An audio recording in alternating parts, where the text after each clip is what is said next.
नमो रत्नत्रयाय।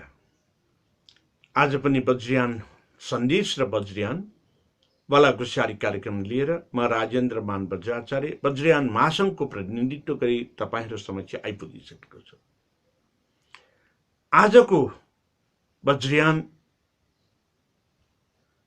सन्देश र वज्रयान बलाकुसारीमा मैले चित्त विकार,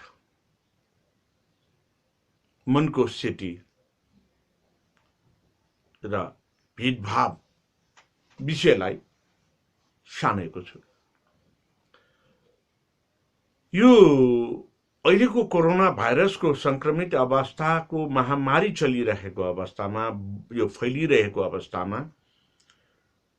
मानव जातिमा जुन भेदभावपूर्ण चित्तमा उपजहरू निस्कन सक्छ, त्यो चित्त विकारबाट हामी हट्न सकेन भने छन् यसले अर्को यो चाहिँ के भन्दाखेरि नकारात्मक सोचले गर्दाखेरि अर्को महामारी फैलिन सक्छ। त्यसैले चाहिँ कुनै पनि कुरालाई सहज रूपमा लिनुपर्छ। कुनै पनि समस्यालाई हामीले चुनौतीको रूपमा लिनुपर्छ र अवसरको रूपमा प्रयोग गर्न हामीले खोज्नुपर्छ। यही नै चित्त विकारलाई हटाएर चित्त शुद्धिकरण गर्ने हो। मनको एकाग्रतालाई मनस्थितिबाट हुन सक्ने मानसिक रोगबाट हामी मुक्त भएर मनको स्वच्छतामा हामी अगाडि बढ्ने हो। तसर्थ हामीले यो अवस्थामा के सोच्नुपर्छ भन्दाखेरि चित्त विकार होइन, चित्त शुद्धिकरण गर्नुपर्छ। असन्तुष्टि होइन, सन्तुष्टि लिन जान्नुपर्छ। भेदभाव होइन, समतामा समानतामा हामी अगाडि बढ्न सिक्नुपर्छ। बुद्धले पनि यही भन्नुभएको छ। मुदिता भाव भनेको यही हो, समता भाव भनेको यही हो। आफू र अरूमा फरक छैन।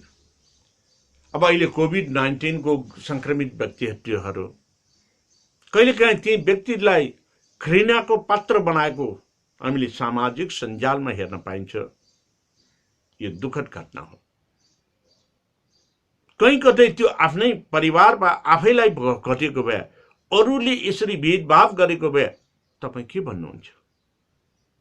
त्यसकारणले भेदभाव भनेको कहीँ कतै पनि हुनु हुँदैन। जुन भेदभाव रहित वातावरण बनाउने भनेकै चतुर्ब्रह्म विहारमा आधारित हुने गर्दछ। यो भनेको नि मैत्री, करुणा, मुदिता र उपेक्षा भाव। हामीले यसरी सोच्न सक्यौं भने यो मनको विकार, चित्त विकारबाट हामी मुक्त हुन सक्छौं। जसको कारणले हुने मनको विकार, चित्त विकारले हुने, द्वेष भावनाले हुने, क्रोध भावनाले हुने त्यो जुन उत्पादनशीलता, त्यो विषाणु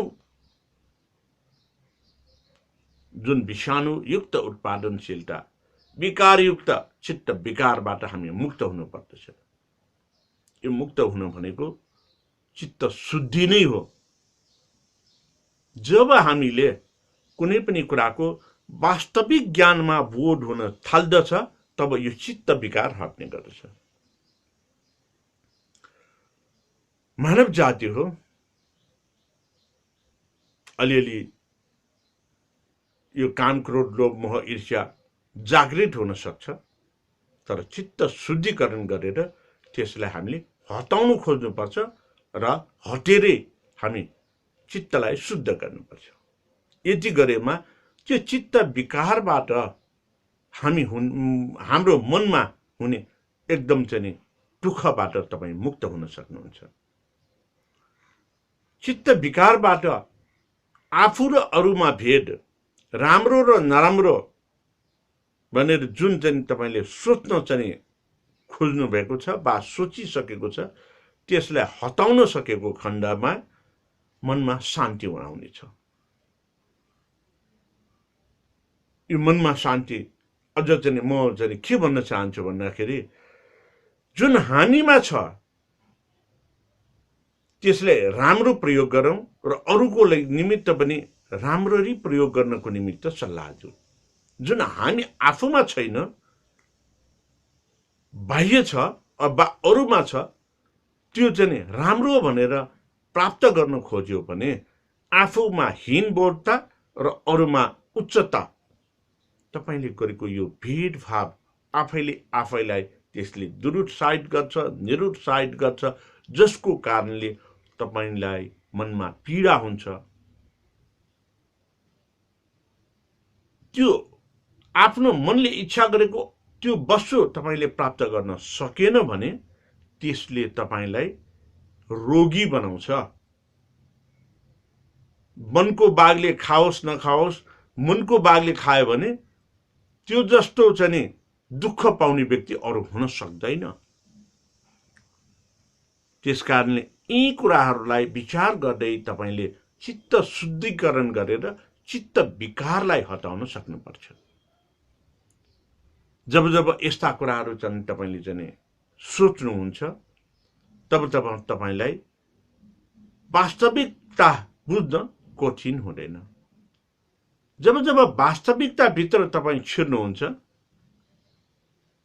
तपाईमा क्लेश हट्दै जान्छ, मोह हट्दै जान्छ, रिस हट्दै जान्छ, द्वेष हट्दै जान्छ, राग हट्दै जान्छ। यो भनेको नि निक्लेश हुने तरिका हो। निक्लेश हुन सक्यो भने नि तपाईमा सृजना हुन खोजेको जुन चित्तको विकार हो, उत्पत्ति हुन खोजेको चित्तको विकार हो, त्यो शुद्धिकरण गरेर भएर जानेछ। र यसरी नै हामीले आफ्नो मनलाई ज्ञान भावनामा, समाधि भावनामा पुरस्चन गरेर योग र अनन्तर योगमा प्रवेश गर्न सक्यो भने तपाईले बुद्धको मार्गलाई पछ्याउन सक्नुहुनेछ। जहिले पनि हामीले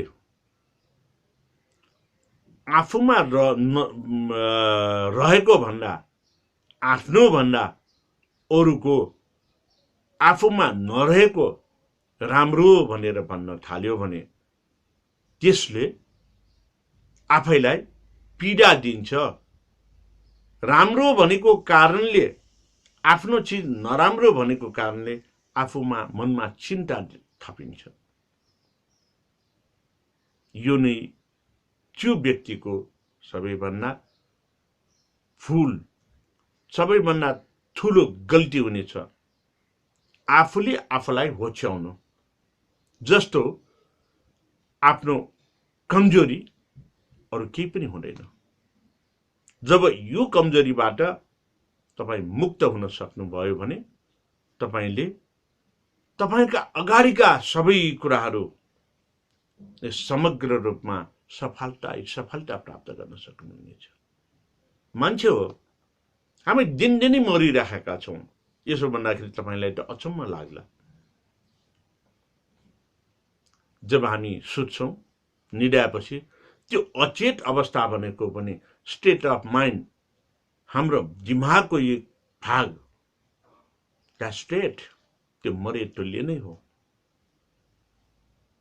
सुतेको अवस्थामा अनकन्सियसली त्यो माइन्ड अनकन्सियस अर्थात् मन त्यहाँ चाहिँ केही पनि सोच्न सक्ने वातावरण पनि हुँदैन। त्यस कारणले शाक्यमुनि बुद्धको वचनमा पनि के छ भन्दाखेरि जब हामी सुत्छौँ र बिहान उठ्ने बेलामा निद्रा खोलेपछि ओहो म त अहिलेसम्म बाँचेको रहेछु, अझै मैले केही गर्नुपर्छ अरूको निमित्त हित उपकार, तपाईले यो सोच्न सक्नुभयो भने सुतेर उठेको बेलामा तपाईको जीवन साकार भयो, सार्थकता भयो। जब तपाईको निद्रा खुल्छ, यो निद्रा खोलेको अवस्थामा तपाईले खै आज पनि अब के गर्ने भनेर सोच्यो भने त्यो तपाईको चित्त विकार हो। त्यो चित्त विकारले गर्दाखेरि तपाईको मनमा अशान्ति पैदा गर्छ, जुन अशान्तिको कारणले तपाईलाई ग्रसित गरेर भित्रै खोक्रो पार्नेछ। तसर्थ यो खोक्रोपनलाई तपाईले हटाउनु छ, चित्त विकारलाई फाल्नु छ, चित्तलाई शुद्ध पार्नु छ। यो भेदभावबाट तपाई हट्न सक्नुभयो भने तपाईमा खुसी नै खुसी आउनेछ। पक्कै पनि हो, दुःख भनेको कसैले चाहँदैन, खाली सुख र खुसी चाहन्छ। तर सुख र खुसीको हामी गहिराईसम्म गयो भने हामीले दुःख सिवाय केही पनि पाउँदैन। जे छ त्यसमा सन्तुष्टि लिन पनि सक्नुपर्छ। सत्यताको पहिचान गरेर असत्यतालाई हामीले छोड्न सक्नुपर्छ। त्यसैले सधैँ मैले भन्ने गरेको छु, वज्रयान सन्देश र वज्रयान भलाकुसारीमा फेरि यही कुरालाई म दोहोऱ्याउँछु, के भन्दाखेरि आफूमा भएकोलाई अवगुण र अरूमा भएकोलाई गुण भनेर कहिले पनि नठान्नु।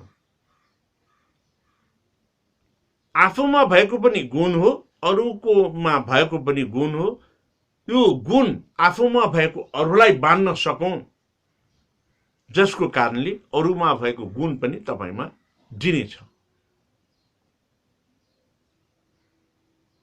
सधैँभरि आफूले आफैलाई नै हुच्याउने गर्यो भने यो भनेको मनको विकार हो, यो भनेको हाम्रो आफ्नो गल्ती हो, जुन गल्ती हामीले त्याग्न सक्नुपर्छ, जुन गल्ती फेरि फेरि हुन नदिनुपर्छ।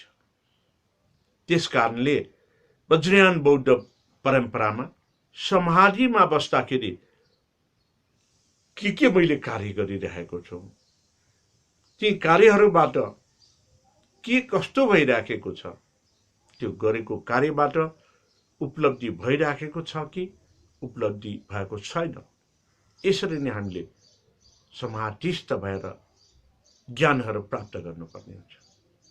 अनि त्यो समाधिस्थ भएर प्राप्त गरेको ज्ञान, सही ज्ञानलाई पुरो शरणको माध्यमबाट जब हामी फेरि निखारिनको निमित्त, तिखारिनको निमित्त अगाडि बढ्छौं, त्यो समयमा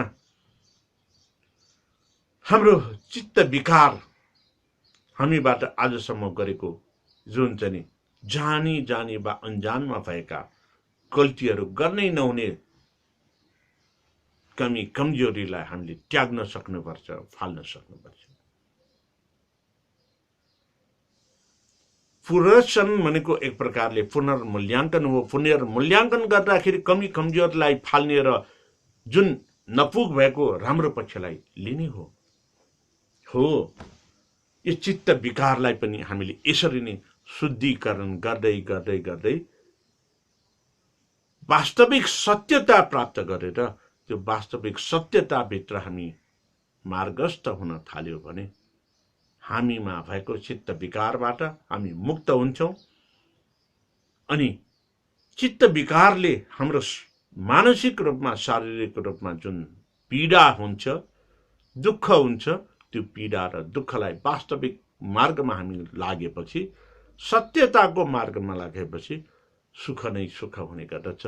त्यो भनेको नै वास्तविक रूपमा सत्यता हो, बुद्धको बाटो हो, बुद्धको धर्म देशनाको मूल उद्देश्य पनि यही हो भन्दै आजको यस वज्रयान सन्देश र वज्रयान भलाकुसारी कार्यक्रमलाई यही अन्त गर्न चाहन्छु।